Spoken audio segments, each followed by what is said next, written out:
बिस्मिल्लाहिर्रहमानिर्रहीम। लो जी सज्जनों, बेलियो मित्रों, अज असी कामालिट तहसील डस्का जिला सियालकोट दे पिंड हाज़र हाँ ते दरबार साईं हाकम अली रहमतुल्लाह अलैह इत्थे साडी अज हाज़री है ते पिंड दी भी असी डॉक्यूमेंट्री बना रहे हैं, मालूमात अगे पहुँचा रहे हैं पूरी दुनिया दे विच। ते साडे नाल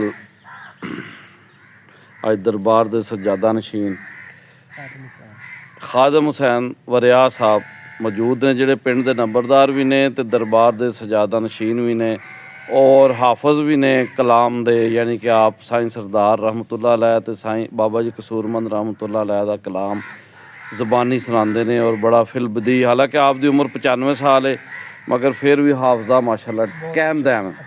इन्हां दे नाल जनाब मरूफ सिंगर गायक मनीर किंगरा साहब बैठे ने ते ये भी अज सुनाणगे जनाब हाफज रुखसार अहमद साहब ते जनाब इम्तियाज़ एडवोकेट साहब ते जनाब राणा नासिर खान पंजाबी साहब अज का तिथ पत्थर बयान करनगे। जनाब अली जी, अज का तिथ पत्थर है जी 14 माघ 2081 बिक्रमी ते 25 जनवरी 2025 ईस्वी, 26 जनवरी 2025 ईस्वी ते 25 रजब 1446 हिजरी ते दिहाड़ा एतवार का जी। इतवार दिहाड़ जी राणा नासिर खान पंजाबी होरां ने सानू अज के तिथ पत्थर बारे चानन पाया ते अज का दिहाड़ बड़ा अहम है जी। तुसीं ये आवाज़ां इत्थे सुन रहे हो कावां दियां, ए जिंदगी है। अगर जेकर तुसीं ध्यान करो, ए बोर्ड दे मुढ़ तो लैके राणा साहब पक्क बखेरू रौला पाया इन्हां ने ते जेकर शहरां दी जिहड़ी चकाचूंद रोशनियां तो ते रौले तो सुकून चाहना है तो पिंडां च तुर जाओ तो उत्थे सुकून लवो। मगर सुकून लैन दे नाल मैं अक्सर आना हुन्ना कि सानू जिहड़ा है ना तरखाओ ना पिंडां वालियां नूं, बल्कि इत्थे कुछ दिओ भी, इत्थों दे लोकां दा कुछ ख्याल भी करो ताकि इत्थे सहूलतां होण ते लोग छड्ड के ना जान। वाही बीजी जरी है ना वो वधे, पिंड है ने ते शहर आबाद ने जी, वाही बीजी रवेगी ते पाकिस्तान जरा ते आख्या जांदा जी कि पिंडां थावां दे उत्ते जिहड़े थोड़ा जिहा सुकून हुंदा है, इसलिए बुजुर्ग सूफी जिहड़े लोग ने इधर आउंदे जांदे रहे ने। देखो ना अज भी यह जगह पिंडों बाहर है, साईं हाकम होरां दा दरबार ते जिहड़ा इन्हां दी रहमतुल्लाह अलैह ते इत्थे बाबा जी कसूरमंद रहमतुल्लाह अलैह ते बाबा जी साईं सरदार रहमतुल्लाह अलैह आउंदे रहे ने। ते हुण मैं गल नूं अगां टोरांगा ते जनाब सज्जादा नशीन साहब की हाल है जनाब? सेहत दा तबीयत ठीक जे? चलो ते गला खराब है ते माशाअल्लाह देखो जी यह बड़ी गल है कि इन्नी उम्र दे विच भी तुसीं चंगे कैम दैम हो तो गला शला तो साडा भी खराब हो जाता है। 90-95 साल माशाअल्लाह माशाअल्लाह। ते अच्छा है दसो कि तुसी दरबार के सज्जादा नशीन भी हो तो तुहाडे तो पहला इत्थे कौन सज्जादा नशीन सी? वो तुहाडे ताए सन? उस तो पहला दादे दादेरां दा की नाम सी? ते उन्हां दी ढेरियां कित्थे ने? ए नाल ने जी। अच्छा जी, आ जरा कैमरा उधर करना जी। ए सिपाही नाल जी जी। अच्छा जी, अच्छा जी,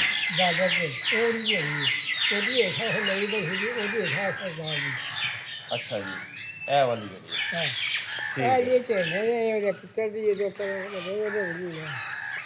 ठीक हो गया जी। तो हुण इस टाइम तुसीं इत्थे सारा इंतजाम तुहाडे कोल है। बड़ी सादतमंदी वाली और बड़ी खुशबख्ती वाली गल है जी किसी बजुर्ग दे लड़ लग जाना, क्योंकि कहते हैं जी उत्थे उस राह दे सिर्फ खाक ही मिल जाए तो सारी जिंदगी लिए काफ़ी है। तो खाक की तो बड़ी तारीफ की गई है ना जी। फरीदा खाक ना निंदी है, फरीदा खाक ना निंदी है, खाको जिड ना को जिंदिया पैरों थले मोया उपर हो। तो खाक की बड़ी अहमियत है, बंदा खाक है, खाक दे विच असीं जाना है। अच्छा बुजुर्गो है दसो कि आ जिहड़ा कामालिट पिंड है इत्थे साईं हाकम अली रहमतुल्लाह अलैह जदों आए तो वो इत्थे क्यों आए तो किस तरह आए? ਇੱਥੇ ਆਏ, ਇੱਥੇ ਇੱਕ ਕਾਕੀ ਉੱਥੇ ਜਿੱਥੇ ਵਿਆਹੀ ਉਹਨਾਂ ਉੱਥੋਂ ਉਹਨਾਂ ਬਲਾਜਾ ਸੀ ਅੱਛਾ ਜੀ ਅਸੀਂ ਚਪਾ ਲਏ ਉਹਦੇ ਵੱਲ ਆਏ ਨੇ। ਉਹਦੇ ਲਾਏ ਨੇ ਜਿਸ ਵੇਲੇ ਤੇ ਰਾਤ ਨੂੰ ਸਾਡੇ ਬਾਬੇ ਸਾਹਿਬ ਸਾਹਿਬ ਉੱਥੇ ਬੈਠੇ ਸੀ ਭਰਾ, ਤੇ ਉਹਨਾਂ ਪੁੱਛਿਆ ਭਾਈਆ ਤੁਸੀਂ ਬੈਠੇ ਤੇ ਆਓ, ਸਾਨੂੰ ਪੁੱਛਿਆ ਵੀ ਕਿਉਂ ਆਏ ਹੋ? ਇਹਨਾਂ ਆਖਿਆ ਵੀ ਕਿਉਂ ਆਇਆ ਹੋਇਆ ਕੀ ਦੱਸਣਾ, ਤੇ ਇਸ ਕੋਲ ਨਹੀਂ ਪੁੱਛੀਦਾ ਇਹ ਨਾ ਦੱਸਣਾ, ਇਹ ਸਰਕਾਰ ਨੇ ਆਖਿਆ ਸਜ਼ਾ ਕਰੀ ਨਾ ਦੱਸਣਾ, ਮੈਂ ਬਾਹਰ ਫੜਨਾ। ਅੱਛਾ ਇਹ ਬਾਹ ਫੜਨ ਆਇਆ ਤੇ ਉਹ ਬਾਹ ਫੜਦੇ ਹਨ ਅੱਗੇ, ਉਹਨਾਂ ਬੇੜੇ ਦਾ ਸਲਾਹ ਕੀਤੀ ਫਲਾਣਾ ਤੂੰ ਫੜ ਵੱਡੇ ਨਾ ਦੂਜਾ ਫੜੇਗਾ, ਸਲਾਹ ਕਰਕੇ ਆ ਗਿਆ ਅੰਦਰ। ਅੰਦਰ ਸਾਰੇ ਬੈਠੇ ਸਨ, ਨਾ ਆਖਿਆ ਬਈ ਤੂੰ ਆਈ ਗੱਲ ਸੀ ਨਾ ਉਦੋਂ, ਬਈ ਤੂੰ ਆ ਕੇ ਚਪਾ ਦੇ ਮੰਗਾ ਰਿਹਾ ਤੇ ਵੱਡੇ ਫੜਾਂ ਤੇ ਬਾਹਰ। ਉਸ ਆਖਿਆ ਤੁਸੀਂ ਉੱਥੇ ਸਲਾਹ ਕਰ ਲਈਏ ਬਾਹਰ ਵਿਹੜੇ ਤੇ ਮੈਂ ਤੁਹਾਡੇ ਅੰਦਰ ਕਰ ਲਈਏ। ਤੂੰ ਕਿਹੜੀ ਕੀਤੀ ਹੈ? ਮੈਂ ਕੀਤੀ ਜਾਂ ਬਾਹ ਫੜੀ ਤੇ ਛਡਾਣੀ ਨਹੀਂ ਤੇ ਜੇ ਫੜੀ ਤੇ ਛੱਡਣੀ ਨਹੀਂ। ਉੱਥੇ ਮਰੀਜ਼ ਹੋ ਗਿਆ। ਫਿਰ ਜਿੱਦਣ ਆਏ ਨੇ ਉਦੋਂ ਗੱਲ ਆਖਾਂਗੇ ਇਹ ਤੁਹਾਡੇ ਦਾਦੇ ਹਰੀ ਜਿਹੜੇ ਸਨ? ਹਾਂ ਸਰਦਾ ਦੇ। ਅੱਛਾ ਅੱਛਾ ਜਦੋਂ ਆਏ ਨੇ ਬਾਬਾ ਸਾਲਾਂ ਬਾਅਦ ਅੱਧਾ ਪਿੰਡ ਮਰੀਜ਼ਾਂ ਦਾ ਸੀ। ਅੱਛਾ ਜੀ ਸਾਲਾਂ ਬਾਅਦ ਆਏ ਨੇ ਤੇ ਫਿਰ ਆ ਕੇ ਉਹਨਾਂ ਆਖਿਆ ਸੀ ਆ ਗਿਆ ਤੇਲ ਚਮਕਾ, ਤੇ ਉਹ ਬਾਂਹ ਦਿੱਤਾ ਜੇ ਪਿਛਾ ਰਹਿ ਜਾਂਦੇ ਤੇ ਬਾਂਹ ਛੁੱਟ ਗਈ। ਫਿਰ ਉਹਨਾਂ ਵਕਤ ਦੱਸਿਆ ਇਹ ਸਾਡੇ ਬਾਬੇ ਨੇ ਆਖਿਆ ਵੀ ਖੁਦਾ ਬਈ ਦੀ ਧੀ ਦੀ ਜਨ ਸਿਆਲ ਕੋਲ ਹੋਣੀ ਹੈ ਪਰਸੋਂ, ਤੇ ਸਰਕਾਰ ਬੈਠੇ ਨੇ ਆਖਿਆ ਜੇ ਦੇਖਾ ਤੂੰ ਚੱਲਣਾ ਕਿਉਂ ਇਹ ਤੇਰੇ ਘਰ ਵੀ ਉਹਦੀ ਜਾਂਦੀਆਂ ਨਹੀਂ ਹੈ, ਮੇਰੇ ਘਰ ਕਾਹਦੀ ਇਹ ਤੇਰੇ ਘਰ ਨੂਰੀਆਂ ਹੋਣੇ ਉੱਥੇ ਖਾਕੀਆਂ ਹੋਣੇ। ਉਹ ਕਮਰਾ ਜਾ ਕੇ ਗੋਲਾ ਚੱਲਿਆ ਤੇ ਬਸ ਉਹ ਰੱਖ ਸਲਾਮਾ ਲਿਆ ਕਮਰ, ਫਿਰ ਤਰਾਇਆ ਜਿਹਨੂੰ ਦਫਨ ਨਹੀਂ ਕਰ ਦਿੱਤਾ ਪਾਰ ਆ ਗਿਆ। ਅੱਛਾ ਜੀ ਫਿਰ ਅਖੀਰ ਨੂੰ ਗੱਲ ਇੱਕ ਕਿਸੇ ਮੋਹਰ ਦੇ ਸੀ ਉਹ ਫੈਸਲਾ ਕੀਤਾ ਉਹ ਚੁੱਕ ਲਓ ਤੇ ਲੈ ਜਾਓ। ਉਹ 70-80 ਬੰਦੇ ਲੱਗੇ ਖੜੇ ਬੁੜੀਆਂ, ਉਹ ਜਰਕੇ ਹੀ ਨਹੀਂ ਸੀ ਲੋਕ, ਤੇ ਇਹਨਾਂ ਜੂ ਬੰਦਿਆਂ ਫੜ ਕੇ ਗੱਲ ਚੱਲ ਗਿਆ। ਇਹ ਯਾਨੀ ਉੱਥੋਂ ਗੁਜਰਾਤ ਤੋਂ ਇੱਧਰ ਲਿਆਂਦਾ ਸਾਈਂ ਹੋਰਾਂ ਨੂੰ? ਹਾਂ ਜੀ ਚੱਲ ਤੂੰ ਅੱਛਾ ਇੱਥੇ ਉਹ ਆਂਦੇ ਹਨ ਵਾਪਸ ਉੱਥੇ ਖੜਨਾ ਉਹ ਆਦੇ ਵਾਪਸ ਖੜ ਤੇ ਉਹਨਾਂ ਕੋਲ ਚੁੱਕਿਆ ਨਹੀਂ ਗਿਆ। ਉਹ 4 ਬੰਦੇ ਉਹ ਜਿਹੜੇ ਹਨ ਲੱਗੇ ਸਨ, ਜਿਹੜੇ ਮੋਹਤਬਰ ਬੰਦੇ ਉਹਨਾਂ ਦੇ ਸਿਹਤਮੰਦ। ਉਹਨਾਂ ਆਖਿਆ ਵੀ ਦਾਖਲ ਕਰ ਲਓ, ਇਹ ਨਹੀਂ ਜਾਂਦਾ। ਤੇ ਲੇਕਿਨ ਉਹ ਸੰਦੂਕ ਨਹੀਂ ਚੁੱਕਿਆ ਗਿਆ ਉਹਨਾਂ ਨੂੰ, ਤੇ ਫਿਰ ਅਖੀਰ ਉਹਨਾਂ ਵੀ ਹਾਰ ਮੰਨੀ ਤੇ ਸਾਈਂ ਹੋਰਾਂ ਦੇ ਜਿਹੜੀ ਇਹਨਾਂ ਉਹ ਢੇਰੀ ਇੱਥੇ ਬਣੀ। ਸਾਈਂ ਹਰੀ ਆਪਣੀ ਜਗ੍ਹਾ ਇੱਥੇ ਦੱਸ ਕੇ ਗਏ ਸਨ, ਇੱਥੇ ਨਾ ਉਹਨਾਂ ਆਖਿਆ ਇਹ ਨਹੀਂ ਜਾਂਦਾ। ਅਸੀਂ ਸਮਝਦਾਰ ਤਾਂ ਹਨ। ਅਸਲ ਜੀ ਇਹ ਬਜ਼ੁਰਗ ਲਿਖਦੇ ਨੇ ਜਿਨ੍ਹਾਂ ਇਸ਼ਕ ਨਮਾਜ਼ਾਂ ਪੜੀਆਂ ਉਹ ਕਦੇ ਨਹੀਂ ਮਰਦੇ, ਕਾਮਲ ਮਰਦਾਂ ਦੇ ਦਰ ਤੇ ਆ ਕੇ ਤੱਕ ਲੈ ਦੀਵੇ ਬਲਦੇ। ਤੋ ਦੀਵਾ ਇੱਥੇ ਹੀ ਰੋਸ਼ਨ ਹੋਣਾ ਸੀ ਨਾ, ਇਸ ਲਈ ਆਪ ਰਹਿਮਤੁल्लाह ਅਲੈਹ ਇੱਥੇ ਹੀ ਬੈਠੇ। ਔਰ ਫਿਰ ਇਹੀ ਵਜ੍ਹਾ ਹੈ ਕਿ ਕਾਮਲ ਔਲੀਆ ਇਕਰਾਮ ਸਾਈਂ ਸਰਦਾਰ ਅਲੀ ਸਰਦਾਰ ਤੇ ਬਾਬਾ ਜੀ ਕਸੂਰਮੰਦ ਵੀ ਇੱਥੇ ਆਉਂਦੇ ਰਹੇ, ਤੇ ਆਪਣੇ ਹੱਕ ਵਾਲਿਆਂ ਨੂੰ ਹੱਕ ਵਾਲਿਆਂ ਨਾਲ ਰਾਹ ਹੁੰਦੀ ਹੈ ਉਹ ਪਹੁੰਚ ਜਾਂਦੇ ਨੇ। ਅੱਛਾ ਇੱਥੇ ਫਿਰ ਉਹਨਾਂ ਦੀ ਢੇਰੀ ਬਣੀ ਸਾਈਂ ਹਾਕਮੋਰਾ ਦੀ, ਤੇ ਜਦੋਂ ਇਹਨਾਂ ਦੀ ਢੇਰੀ ਬਣੀ ਸੀ ਤੇ ਜਨਾਜ਼ਾ ਇੱਥੇ ਹੋਇਆ, ਤੇ ਉਸ ਵੇਲੇ ਤੁਹਾਡੀ ਉਮਰ ਕਿੰਨੀ ਸੀ? ਉਹ ਗਾੜੀ ਕੋਈ ਹਿਸਾਬ ਤਾਂ ਜਵਾਨ ਸਾਥੀ ਸੀ। ਜਵਾਨ ਸੋ ਮਤਲਬ ਇਹ ਕਿ ਕੋਈ ਕੁਸ਼ਤੀਆਂ ਤੇ ਕਬੱਡੀ ਕੌਡੀ ਖੇਡਦੇ ਸੋ? ਹਾਂ ਨਹੀਂ ਕੋਲਦਾ ਘੁਲਦੇ ਸੋ ਯਾਨੀ ਇਹਦਾ ਮਤਲਬ ਹੈ ਕਿ 25 ਕੁ ਸਾਲ ਉਮਰ ਉਦੋਂ ਹੈ ਸੀ ਜਦੋਂ 1956 ਦੇ ਵਿੱਚ ਇਹਨਾਂ ਦੀ। ਅਗਰ 25 ਸਾਲ ਉਮਰ ਦਾ ਹਿਸਾਬ ਲਾਈਏ ਫਿਰ ਉਸ ਹਿਸਾਬ ਨਾਲ ਹੁਣ ਤੱਕ 77 ਸਾਲ ਪਾਕਿਸਤਾਨ ਨੂੰ ਬਣਿਆ ਵੀ ਹੋ ਗਏ ਨੇ। ਸਰਕਾਰ ਸਾਲ ਛੋਟੇ ਨੇ। ਅੱਛਾ ਠੀਕ ਹੈ, ਤੇ ਫਿਰ ਆਪ ਦੀ ਉਮਰ ਹੋ ਗਈ 95 ਸਾਲ ਤਕਰੀਬਨ ਤੇ ਬਹੁਤ ਵਧੀਆ ਹੋ ਗਿਆ ਜੀ। ਤੇ ਇਹ ਦੱਸੋ ਹੁਣ ਜਿਹੜਾ ਦੂਸਰਾ ਮੈਂ ਇੱਕ ਸਵਾਲ ਤੁਹਾਨੂੰ ਕਰਨਾ ਚਾਹ ਰਿਹਾ ਹਾਂ ਕਿ ਇਹ ਪਿੰਡ ਦਾ ਨਾਂ ਕਾਵਾਂ ਲਿਟ ਹੈ, ਇਹਦਾ ਨਾਂ ਇਹ ਕਿਉਂ ਪਿਆ ਹੈ ਇਹ ਕਾਵਾਂ ਲਿਟ? ਇਸ ਬਾਰੇ ਤੁਸੀਂ ਵੀ ਦੱਸ ਸਕਦੇ ਹੋ ਜੀ। ਆਪਣਾ ਆਪ ਸਾਹਿਬ ਤੁਸੀਂ ਵੀ ਆਫਰ ਰੁਖਸਾਰ ਅਹਿਮਦ ਸਾਹਿਬ ਤੁਸੀਂ ਦੱਸੋ ਜੀ।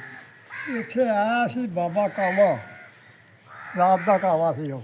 ਅੱਛਾ ਜੀ ਇੱਥੇ ਉਹ ਆਇਆ ਸੀ ਤੇ ਇੱਥੇ ਉਹ ਪਿੰਡ ਦਾ ਫਿਰ ਨਾਂ ਰੱਖਿਆ ਗਿਆ ਕਾਵਾ ਲਿਟ, ਲਿਟਾਂ ਰੱਖੀਆਂ ਹਨ।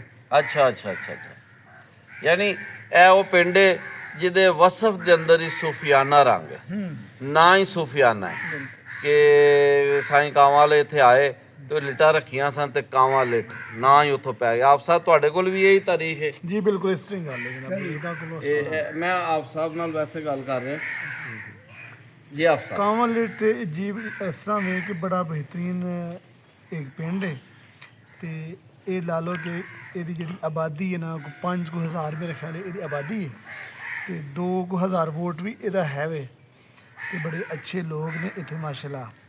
ਤੇ ਜਿਹੜੀ ਇਹਦੀ ਜ਼ਮੀਨ ਹੈ ਜਨਾਬ ਉਹ ਬੜੀ ਖੁਸ਼ਹਾਲ ਜ਼ਮੀਨ ਹੈ ਤੇ ਮਤਲਬ ਹੈ ਕਿ ਹਰ ਤਰੀਕੇ ਦੀਆਂ ਫਸਲਾਂ ਇੱਥੇ ਹੁੰਦੀਆਂ ਨੇ, ਪਾਣੀ ਠੰਡਾ ਵੇ ਮਿੱਠਾ ਵੇ ਤੇ ਜਿਹੜੇ ਲੋਕ ਨੇ ਇੱਥੋਂ ਦੇ ਉਹ ਬੜੇ ਬੀਬੇ ਲੋਕ ਨੇ ਜੀ ਤੇ ਇਹ ਹੀ ਕੋ ਤਾਰਫ ਇਹਦਾ। ਤੇ ਆਲੇ ਦੁਆਲੇ ਜਿਹੜੀ ਨਹਿਰ ਸ਼ਹਿਰ ਲੱਗਦੀ ਉਹ ਹਾਂ ਕਿਹੜੀ ਹੈ? ਨਹਿਰ ਵੀ ਪਿੱਛੇ ਹੈ ਜਨਾਬ, ਇਹ ਇੱਕ ਮੋਤਰੇ ਵਾਲੀ ਨਹਿਰ ਹੈ ਤੇ ਅਗਰ ਨਾਲ ਦੇ ਪਿੰਡਾਂ ਦੀ ਬੰਦਾ ਗੱਲ ਕਰੇ ਤੇ ਇਸ ਪਾਸੇ ਧੀਦੋ ਵਾਲੀ ਹੈ, ਜਾਮ ਕੇ ਚੀਮਾ ਵੇ, ਗਿੱਲਾਂ ਚੱਕ ਕੇ ਤੇ ਨਾਲੇ ਜਸਰ ਵਾਲਾ ਵੀ ਹੈ, ਸੀਓ ਕੀ ਹੈ, ਇਹ ਆਲੇ ਦੁਆਲੇ ਦੇ ਇਹਦੇ ਪਿੰਡ ਆਲੇ ਦੁਆਲੇ ਦੇ ਤੇ ਪਿੰਡ। ਹੁਣ ਇੱਕ ਖਸੂਸੀਅਤ ਇਹਦੀ ਇਹ ਵੇ ਕਿ ਇਹਦੇ ਉੱਤੋਂ ਹੁਣ ਮੋਟਰਵੇ ਵੀ ਲੰਘ ਰਹੀ ਜੀ ਜੀ ਬਿਲਕੁਲ ਠੀਕ ਇਹਦੀ ਮੋਟਰਵੇ ਮੋਟਰਵੇ ਦਾ ਨਾਲੋਂ ਦੀ ਪੁੱਲ ਵੀ ਲੰਘ ਗਿਆ ਜੀ ਜੀ ਨਾਲੋਂ ਦੀ ਨਾਲ ਮੋਟਰਵੇ ਵੀ ਨਾਲ ਜੀ ਜੀ ਨਾਲ ਮੋਟਰਵੇ ਵੀ ਤੇ ਇਹਦੀ ਖਸੂਸੀਅਤ ਇਹ ਵੀ ਹੋ ਗਈ। ਤੇ ਚਲੋ ਜੀ ਬਹੁਤ ਵਧੀਆ ਹੈ। ਮੇਰਾ ਕਮਾਦ ਲੱਗਾ ਸਾਹਮਣੇ, ਗੰਨਾ ਨਜ਼ਰ ਆ ਰਿਹਾ ਹੈ ਤੇ ਇਹ ਵੀ ਸਾਡੇ ਪਿੰਡਾਂ ਦੀ ਸ਼ਨਾਖਤ ਹੈ ਕਿ ਸਾਡੇ ਇਲਾਕੇ ਵਾਲ ਚਲੋ ਉਸ ਤਰ੍ਹਾਂ ਸ਼ੂਗਰ ਮਿਲਾਂ ਨਹੀਂ ਲੇਕਿਨ ਥੋੜਾ ਬਹੁਤ ਕਮਾਦ ਲਾਇਆ ਜਾਂਦਾ ਹੈ ਇੱਕ ਕਹਿ ਲਓ ਖਾਣ ਪੀਣ ਵਾਸਤੇ ਤੇ ਲੋਕ ਜਿਹੜਾ ਨਾ ਚੂਪਦੇ ਨੇ ਤੇ ਗੁੜ ਬਣਾਉਣ ਵਾਸਤੇ ਤੇ ਬਾਕੀ ਗੰਨਾ ਪੀੜਦੇ ਵੀ ਨੇ ਤੇ ਗੁੜ ਛੜ ਵੀ ਬਣਾਉਂਦੇ ਨੇ। ਤੇ ਇਹ ਕਣਕ ਉੱਗੀ ਹੈ ਜੀ ਨਾਲ ਕਿ ਜਵੀ ਹੈ ਕਣਕ ਹੈ ਕਣਕ ਤੇ ਮਾਸ਼ਾਅੱਲਾ ਜੀ ਇਹ ਤੁਸੀਂ ਵੇਖ ਸਕਦੇ ਹੋ ਇਹ ਟਾਲੀਆਂ ਵੀ ਨੇ ਤੇ ਇਹ ਆਲ ਦੁਆਲਾ ਸਾਰਾ ਦੱਸ ਰਿਹਾ ਇਹ ਦੁਨੀਆ ਨਜ਼ਰ ਆ ਰਹੀ ਹੈ ਕਿ ਦੁਨੀਆ ਗੋਲ ਹੈ। ਤੇ ਮਤਲਬ ਤੁਸੀਂ ਨਜ਼ਰ ਵੇਖ ਸਕਦੇ ਧਿਆਨ ਮਾਰੋ ਨਾ ਦੁਨੀਆ ਗੋਲ ਹੈ। ਅਸੀਂ ਜਿਸ ਸਿਆਰੇ ਤੇ ਬੈਠੇ ਆ ਇਹ ਜ਼ਮੀਨ ਹੈ ਤੇ ਆਲ ਦੁਆਲਾ ਗੋਲ ਹੈ। ਅੱਛਾ ਬਜ਼ੁਰਗੋ ਅਸੀਂ ਗੱਲ ਨੂੰ ਅਗਾਂਹ ਟੋਰਾਂਗੇ ਕਿ ਇਹ ਫਿਰ ਜਿਹੜਾ ਬਾਬਾ ਜੀ ਦਾ ਜਿਹੜਾ ਉਰਸ ਹੈ ਇਹ ਫਿਰ ਸ਼ੁਰੂ ਤੋਂ ਜਦੋਂ ਆਪ ਦੀ ਢੇਰੀ ਬਣ ਗਈ ਇੱਥੇ ਮਤਵਾਤਰ ਉਰਸ ਚੱਲਦਾ ਰਿਹਾ? ਚੱਲਦਾ ਪਈ ਚੇਤਨ ਪਹਿਲੀ ਚੇਤਰ ਪਹਿਲੀ ਚੇਤਨ ਉਹ ਫਿਰ ਇੱਕ ਦੋ ਦਿਹਾੜਾ ਅੱਗਾ ਪਿਛਾ ਹੋ ਗਿਆ। ਅੱਛਾ ਫਿਰ ਸਾਰਾ ਖਿਆ 13 ਤੇ ਚੱਲਦਾ 13-14 ਮਾਰਚ ਮਾਰਚ ਤੇ 13 ਤੇ ਆਉਂਦੇ ਨੇ ਅੱਛਾ ਉੱਥੋਂ ਆਉਂਦੇ ਨੇ ਗੱਲ ਚਪਾਲਾ ਧੂਲ ਸ਼ੇਖਪੁਰ ਸੂਕ ਹਰੀਆ ਮਤਲਬ 5-7 ਪਿੰਡ ਬੰਦੇ ਆਉਂਦੇ ਨੇ। ਇੱਕ ਵੀ ਆਵੇ ਨੇ ਪਿੰਡ ਗਿਣ ਕਰ ਲੈਣ ਉੱਥੋਂ ਆਉਂਦੇ ਢੋਲ ਛੋਲ ਸਭ ਕੁਝ ਉੱਥੇ ਠੀਕ ਹੋ ਗਿਆ। ਤੇ ਇਹ ਦੱਸੋ ਕਿ ਸਾਡੇ ਇਸ ਪਿੰਡ ਦੇ ਵਿੱਚ ਜਦੋਂ ਆਪ ਦਾ ਉਰਸ ਹੁੰਦਾ ਸੀ ਪਿਛਲੀ ਜਿਹੜੀ ਤਾਰੀਖ ਇੱਕ ਤੇ ਹੁਣ ਦੀ ਤਾਰੀਖ ਹੈ ਨਾ ਸਾਈਂ ਸਰਦਾਰ ਅਲੀ ਸਰਦਾਰ ਰਹਿਮਤੁल्लाह ਅਲੈਹ ਤੇ ਬਾਬਾ ਜੀ ਕਸੂਰਮੰਦ ਰਹਿਮਤੁल्लाह ਅਲੈਹ ਇੱਥੇ ਆਉਂਦੇ ਸਨ ਤੇ ਬਾਬਾ ਜੀ ਕਸੂਰਮੰਦ ਹੋਰਾਂ ਨੂੰ ਤੁਸੀਂ ਮਿਲੇ ਹੋਏ ਹੋ? ਉਹ ਸ਼ਰੀਫ ਸੀ ਲੰਬਰ ਦੀ ਦਵਾਈ ਦਾ ਅੱਛਾ ਜੀ ਉਹ ਲਿਆਉਂਦਾ ਸੀ ਉਹਨਾਂ ਉਹ ਲਿਆਉਂਦਾ ਸੀ ਉਹ ਲਿਆਉਂਦਾ ਉਹ ਮਿਲੀ ਸੀ ਸਰਕਾਰ ਦਾ ਇਹਨਾਂ ਦਾ ਮਰੀਜ਼ ਸੀ। ਇੱਥੋਂ ਸਾਡੇ ਉੱਠ ਕੇ ਉੱਥੇ ਜਾਂਦੇ ਸੀ ਦੋਏ ਬੱਚੇ ਸੀ ਆਪਣੇ ਮੇਲੇ ਵਾਸਤੇ ਪਿਆ ਉਹ ਤੇ ਸ਼ਹਿਰਾਂ ਦੀ ਆਪੇ 'ਚ ਤਕਰੀਰ ਹੋ ਗਈ। ਫਿਰ ਇੱਥੋਂ ਉੱਥੇ ਜਾ ਕੇ ਇਕੱਠੇ ਹੋਏ ਸ਼ਾਇਦ ਕਸੂਰਬਾਦ ਸਾਈਂ ਸਰਦਾਰ ਧਾਮੇ ਗਿਆ ਦਰਵੇਸ਼ ਆਤਮ ਮੀਆਂ ਜਾਨ ਅੱਛਾ ਦਾਇਮ ਇਕਬਾਲ ਦਾਇਮ ਵੀ ਆਉਂਦਾ ਹੈ। ਉੱਥੇ ਆਇਆ ਇੱਥੇ ਵੀ ਆਇਆ ਅੱਛਾ ਇੱਥੇ ਇਹ ਘਰ ਸੀ ਕਸੂਰਬਾਦ ਦਾ ਉਹ ਬਾਹਰ ਸਨ ਮਸਜਿਦ 'ਚ ਉਹਨੇ ਆਖਿਆ ਉਹ ਆਉਂਦਾ ਤੇ ਉਹਨੂੰ ਪਹਿਲੀ ਲਾਓ ਉਹ ਇੱਕ ਦੋ ਮਿਸਲਾ ਆਖਣਾ ਨਪਾੜ ਬੰਦਾ ਉਹ ਕਰਨਾ ਵੀ ਕੀ ਹੈ ਤੇ ਫਿਰ ਲੋਕਾਂ ਆਖਣਾ ਗੁਜਰਾਤ ਦੇ ਆਉਣੇ ਸਭ ਉਹਨੂੰ ਪਹਿਲੇ ਭੁਗਤ ਜਾਂਦੇ ਉਹ ਵੀ ਆ ਗਿਆ। ਉਹ ਆਇਆ ਜਿਹਦੇ ਤੇ ਉਹਨੂੰ ਆਖਿਆ ਨਾਮ ਨਿਆਸ ਸੀ ਕਸੂਰਬਾਦ ਦਾ ਨਾਮ ਨਿਆਸ। ਉਹਨੇ ਆਖਿਆ ਮੇਰਾ ਨਾ ਤੂੰ ਕੋਈ ਗੱਲ ਕਰ ਉਸ ਆਖਿਆ ਜੇ ਮੇਰੇ ਕੋਲ ਗੱਲ ਕਰਵਾਉਣੀ ਤਾਂ ਬਾਹਰ ਵੱਡਾ ਚ ਕਰਵਾਉਣੀ ਸੀ। ਇਹ ਮਸਜਿਦ ਪਾਕ ਜਗ੍ਹਾ ਮੈਂ ਨਪੜ ਬੰਦਾ ਇਹ ਨਹੀਂ ਕਰ ਰਿਹਾ ਚਲੋ ਮੈਂ ਪਿਆ ਕਰਨਾ। ਉੱਥੇ ਜਿਵੇਂ ਜਾ ਕੇ ਖਲੋਤਾ ਮਿੰਬਰ 'ਤੇ ਨਹੀਂ ਜਾਮ ਨੂੰ ਆਖਿਆ ਸੂ ਕਿ ਇਹ ਖਲਕਤ ਆਈ ਹੈ ਬੜੀ ਤੇ ਮੈਂ ਦਾ ਕੋਈ ਠੇਕੇਦਾਰ ਨਹੀਂ ਤੁਹਾਡਾ ਚਿਹਰਾ ਮੁਬਾਰਕ ਵੇਖਣ ਦਾ ਮੈਨੂੰ ਕੋਈ ਸ਼ੌਕ ਹੈ ਤੁਸੀਂ ਮਿਰਲ ਤੋਕ ਰੱਖੋ ਇਹ ਮੇਰਾ ਨਾ ਤੇਰਾ ਲਈ ਉਸ ਆਖਿਆ ਮੈਂ ਬੇਲ ਤੇ ਤੁਸੀਂ ਇਲਮ ਵਾਲੇ ਮੈਂ ਗੱਲ ਕਰਨੀ ਹੈ ਤੁਸੀਂ ਹੱਸਣਾ ਹੈ ਅੱਖਾਂ ਵਾਲੇ ਤੇ ਕਿਸੇ ਨੂੰ ਰਾਹ ਪਾਉਂਦੇ ਅੰਨੇ ਕਿਸੇ ਨੂੰ ਕੀ ਦੱਸਣਾ ਹੈ ਜੋ ਪੁੱਜ ਸਾਰ ਆਇਆ ਉਹ ਅੱਗੇ ਪਰੌਣੇ ਦੇ ਰੱਖਣਾ ਹੈ ਡਗਾ ਮਾਰਨਾ ਢੋਲ ਤੇ ਵੱਜਦਾ ਕਸੂਰ ਬੰਦਾ ਨਾ ਵਿੱਚੋਂ ਸਖਣਾ ਹੈ। ਵਾਹ ਜੀ ਵਾਹ। ਤੇ ਮੀਆਂ ਜਾਮ ਲਿਆ ਜਿਸ ਵੇਲੇ ਲਿਆ ਤੇ ਆਖਿਆ ਅਜੇ ਨਾ ਲੋ ਮੈਂ ਮਿਹਨਤ ਹੋਰ ਕਰਨੀ ਹੈ ਮਸਜਿਦ ਦੇ ਮੈਂ ਤਾਂ ਵੱਡਾ ਜੀ ਬੋਲਦਾ। ਫਿਰ ਉਸ ਆਖਿਆ ਉਹ ਦੋਸਤੋ ਮੇਰੇ ਕੋਲ ਕੋਈ ਗੈਰ ਕਲਾਮ ਹੋ ਗਈ ਤੇ ਇਤਰਾਜ਼ ਨਹੀਂ ਕਰਨਾ ਦੋਸਤ ਚਿੱਟਾ ਨਪਾੜਾ ਮੈਂ ਕੋਈ ਕਾਰੀਗਰ ਨਹੀਂ ਮਿਲਿਆ ਇਸੇ ਵਾਸਤੇ ਰਿਹਾ ਨਿਕਾੜਾ ਮੈਂ ਗੰਨੇ ਵਾਂ ਕਮਾਰ ਦੇ ਸ਼ਕਲ ਮੇਰੀ ਵਿੱਚੋਂ ਖਾਲੀ ਖੋਖਾ ਲੜ ਹਾਂ ਮੈਂ ਕਸੂਰ ਮੰਨਦੋ ਭਰਿਆ ਬੋਲਦਾ ਨਹੀਂ ਸਖਣਾ ਪਿਆ ਕਰਦਾ ਬੜ ਬਾੜਾ ਹਾਂ ਮੈਂ ਤੇ ਉਸੇ ਦਿਨ ਚੜ੍ਹਦਾ ਚਰਾਵੇ ਵੇਚਦਾ ਵਧੀਆ, ਬਹੁਤ ਵਧੀਆ ਜੀ। ਯਾਨੀ ਇਹ ਉਸ ਸੰਗਤ ਦੀ ਗੱਲ ਸੁਣਾ ਰਹੇ ਨੇ ਜਿਹਦੇ ਵਿੱਚ ਇਹ ਥੋੜੀ ਲੱਗੇ ਉਸ ਆਖਿਆ ਤੁਹਾਨੂੰ ਮੈਸੇਜ ਜਾ ਕੇ ਪੜ੍ਹਦਾ ਲੋਕਾਂ ਵੇਖਿਆ ਪੜ੍ਹਦਾ ਮੈਨੂੰ ਆ ਕੇ ਪੜਾਇਆ। ਵਧੀਆ ਵਧੀਆ ਵਧੀਆ, ਮਤਲਬ ਇਹ ਵੇ ਕਿ ਵੈਸੇ ਅਨਪੜ੍ਹ ਸਨ ਮਗਰ ਰੱਬ ਨੇ ਉਹਨਾਂ ਨੂੰ ਰੂਹਾਨੀ ਇਲਮ ਬਹੁਤ ਦਿੱਤਾ ਤੇ ਉਹਨਾਂ ਦਾ ਜਿਹੜਾ ਸੀਨਾ ਸੀ ਉਹ ਚਾਨਣ ਹੀ ਚਾਨਣ।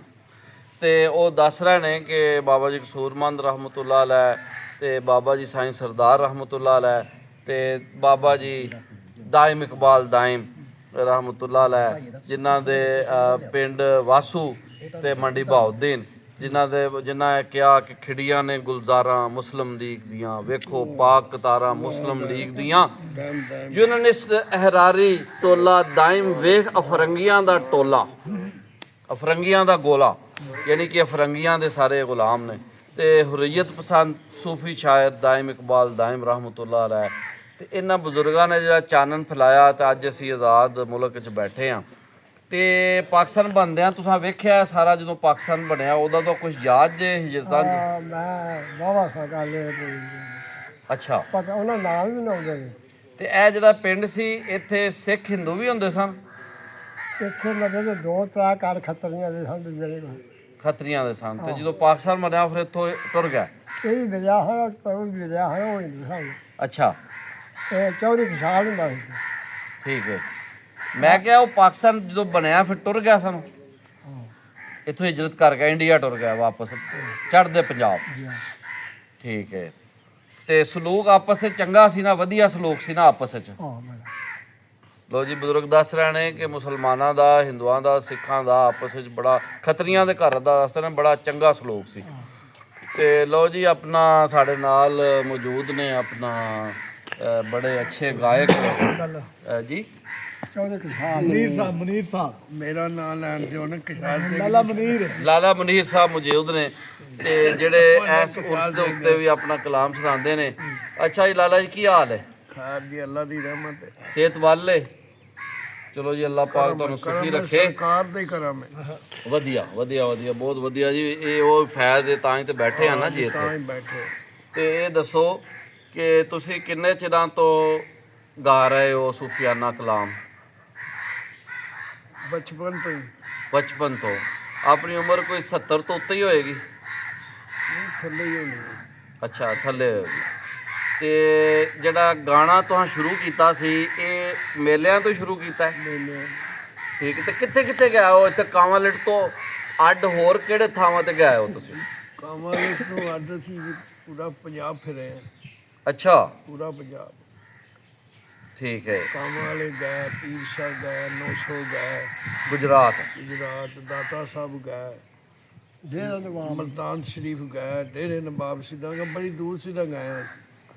ਠੀਕ ਹੈ। ਤੇ ਕਲਾਮ ਤੁਸੀਂ ਬਾਬੇ ਵੀ ਨਾਲ ਹੀ ਹੁੰਦੇ ਹਨ। ਅੱਛਾ ਬਾਬੇ ਦੇ ਨਾਲ ਹੀ ਸਨ? ਨਾਲ ਹੀ ਹਨ। ਬਹੁਤ ਵਧੀਆ ਬਹੁਤ ਵਧੀਆ ਜੀ। ਅੱਛਾ ਇਹ ਦੱਸੋ ਕਿ ਤੁਸੀਂ ਜਿਹੜਾ ਮਤਲਬ ਕਲਾਮ ਜਿਹੜਾ ਪੜ੍ਹਦੇ ਸੋ ਜੀ ਉਹ ਬਹੁਤਾ ਕਿਹੜੇ ਬਜ਼ੁਰਗਾਂ ਦਾ ਪੜ੍ਹਦੇ ਰਹੇ ਹੋ? ਜੀ ਕਸੂਰਬੰਦ ਦਾ, ਸਾਈਂ ਸਰਦਾਰ ਦਾ, ਸੂਫੀ ਅਜ਼ਮਤ ਦਾ, ਦੈਮ ਸਾਹਿਬ ਦਾ, ਦਾਇਮ ਸਾਹਿਬ ਦਾ। ਇਹਨਾਂ ਸਾਰਿਆਂ ਸ਼ਹਿਰਾਂ ਦੇ ਰਲਾ ਕੀ ਹੁੰਦੇ ਸਨ। ਬਹੁਤ ਵਧੀਆ ਬਹੁਤ ਵਧੀਆ। ਅੱਛਾ ਅੱਜ ਅਸੀਂ ਕੂਕ ਪਾਕਿਸਤਾਨ ਕੂਕ ਦੀ ਜਿਹੜੀ ਸੰਗਤ ਹੈ ਜਿਹੜੀ ਪੰਜਾਬੀ ਬੈਠਕ ਹੈ ਉਹ ਇੱਥੇ ਲੈ ਕੇ ਅਸੀਂ ਆਏ ਹਾਂ ਤੁਹਾਡੇ ਪਿੰਡ। ਜੀ ਤੇ ਅੱਜ ਫਿਰ ਸਾਨੂੰ ਤੁਸੀਂ ਕੀ ਸੁਣਾ ਰਹੇ ਹੋ? ਅੱਜ ਜੋ ਆਂਦੇ ਹੋ ਅਸੀਂ ਉਹ ਸੁਣਾ ਦੇਣੇ। ਇਹੋ ਜਿਹੀ ਬਿੱਲੀ ਵੀ ਮਤਲਬ ਇੱਥੇ ਫਿਰ ਰਹੀ ਹੈ ਰਾਣਾ ਸਾਹਿਬ ਤੇ ਇਹ ਮਤਲਬ ਉਹਨੇ ਵੇਖ ਲਓ ਇੱਧਰ ਧਿਆਨ ਕਰ ਲਿਆ ਔਰ ਮਤਲਬ ਬਿਲਕੁਲ ਖੌਫ ਤੋਂ ਬੇਨਿਆਜ਼ ਹੋ ਕੇ ਫਿਰ ਰਹੀ ਹੈ। ਪਹਿਲਾਂ ਤੇ ਕਸੂਰਮੰਦ ਦੀ ਮੁਲਾਕਾਤ ਦਾ ਕੁਝ ਸਾਨੂੰ ਦੱਸੋ, ਕਿਸ ਤਰ੍ਹਾਂ ਦੀ ਸ਼ਖਸੀਅਤ ਸੀ ਉਹਨਾਂ ਦੀ? ਬਾਬੇ ਦੀ ਵਡੇਰੇ ਹੋਈ ਆ ਸਾਂ ਤੇ ਵੇਖੇ ਨੇ ਨਾ। ਅੱਛਾ ਜਦੋਂ ਵਡੇਰੇ ਹੋ ਗਏ ਅੱਛਾ ਤੇ ਉਂਝ ਇਹ ਹੀ ਹਾਲਤ ਰੱਖਦੇ ਹਨ, ਪੱਗ ਬੰਨ੍ਹ ਕੇ ਤੇ ਛੋਟੀ ਛੋਟੀ ਦਾੜੀ ਸੀ, ਜਵਾਨ ਬੜੇ ਸਨ, ਜੱਟ ਬੰਦੇ ਨਪਾੜੀ ਸ਼ਹਿਰ ਹੋਏ ਨੇ। ਉਹ ਉਹਨਾਂ ਇੱਕ ਥਾਂ ਆਖਿਆ ਮੀਆਂ ਨਾਦ ਕਸੂਰਵੰਦ ਲਿਖਦੇ ਨੇ, ਆਂਦੇ ਨੇ ਨਹੀਂ ਮੈਂ ਯਾਰ ਨਹੀਂ ਯਾਰੀ ਲਾਇਕ, ਸ਼ੇਰੀ ਨਹੀਂ ਮੈਂ ਯਾਰ ਨਹੀਂ ਯਾਰੀ ਲਾਇਕ, ਰੋਂਦੇ ਨੇ ਨੈਣ ਤਰਮੇ ਇਸੇ ਹੀ ਗਮੇ। ਡਿਊਡੇ ਸ਼ੇਰ ਜੀ ਉਹਨਾਂ ਲਿਖੇ ਨੇ, ਮੀਆਂ ਨਾਇਤ ਕਸੂਰਵਾਨ ਨੇ। ਚੌਧਰੀ ਸਾਹਿਬ ਆਂਦੇ ਨੇ, ਨਹੀਂ ਮੈਂ ਯਾਰ ਨਹੀਂ ਯਾਰੀ ਲੈ ਕੇ ਰੋਂਦੇ ਨੈਣ ਤਰਮੇ ਇਸੇ ਹੀ ਗੰਮੇ, ਉਹ ਸੱਜਣ ਦੀ ਮੁਹੱਬਤ ਬਾਝੋਂ ਪੈ ਆਉਂਦੇ ਨੇ ਸਾਹ ਨਿਕੰਮੇ ਕਾਹਨੂੰ ਜੰਮੇ, ਮਦਦ ਤੇਰੀ ਕਿਸੇ ਨਹੀਂ ਕਰਨੀ ਨਾ ਹੱਡੀਆਂ ਨਾ ਚੰਮੇ, ਜਦ ਬਣੀਆਂ ਦਮੇ ਕਸੂਰ ਮੰਦ ਤੂੰ ਆਸਾਂ ਵਾਲਿਓ ਰੱਖ ਨਾ ਦਾਈਏ ਲੰਮੇ ਰਾਤ ਪਈ ਧੰਮੇ। ਵਾਹ ਜੀ ਦੁਨੀਆ ਲੁੱਟੀਏ ਦੁਨੀਆਦਾਰਾਂ ਹਾਰ ਸ਼ਿੰਗਾਰ ਲਗਾ ਕੇ ਰੂਪ ਵਟਾ ਕੇ, ਉਹ ਭਲੇ ਭਲੇ ਨੇ ਕਈ ਤਰ੍ਹਾਂ ਦੇ ਮੰਤਰ ਜਾਦੂ ਪਾ ਕੇ ਵਰਗ ਲਗਾ ਕੇ, ਲੱਖ ਲੱਖ ਧੱਕੇ ਤਾਨੇ ਦੇਵੇ ਪੰਜੇ ਹੀ ਵਿੱਚ ਫਸਾ ਕੇ ਘਰ ਲਿਆ ਕੇ, ਕਸੂਰ ਮੰਦ ਕਈ ਤੇਰੇ ਵਾਂਗੂ ਉਹ ਰੋਂਦੇ ਪੱਲੇ ਪਾ ਕੇ ਮਾਲ ਲਟਾ ਕੇ। ਬਹੁਤ ਵਧੀਆ ਜੀ, ਬਹੁਤ ਸੋਹਣਾ ਤੁਸੀਂ ਕਲਾਮ ਸੁਣਾ ਇਹਨਾਂ ਰਹੇ। ਦੋਵਾਂ ਦੀ ਮੁਕਾਬਲੇ ਦੇ ਸ਼ੇਰ ਨੇ ਦੋਵਾਂ ਦੇ, ਬਾਬੇ ਕਸੂਰਵਾਨ ਤੇ ਵਸਾਈ ਸਰਦਾਰ ਦੇ। ਉਹਨਾਂ ਬਹਿ ਕੇ ਆਮੋ ਸਾਹਮਣੇ ਜੋ ਮੀਆਂ ਨਾਇਤ ਕਸੂਰਵਾਨ ਜਿਹੜੇ ਸਨ ਉਹ ਨਪੜ੍ਹ ਸਨ, ਤੇ ਦੈਮ ਇਹ ਜ਼ਰਾ ਉੱਪਰ ਵਾਲਾ ਸਾਈ ਸਰਦਾਰ ਜਿਹੜੇ ਹੁਣ ਪੜ੍ਹੇ ਸਨ, ਵਕੀਲ ਸਾਹਿਬ ਜੀ ਜੀ ਸਾਈ ਸਰਦਾਰ ਪੜ੍ਹੇ ਸਨ। ਤੇ ਸਾਈ ਸਰਦਾਰ ਨੇ ਬਾਬੇ ਕਸੂਰਵੰਦ ਨੂੰ ਆਖਿਆ, ਯਾਰ ਨਪੜ੍ਹ ਗਿਆ ਬੰਦਾ ਹੈ ਤੇ ਤੂੰ ਸਾਡੀ ਪੜ੍ਹਿਆਂ ਨੂੰ ਤੇ ਫੜ ਕੇ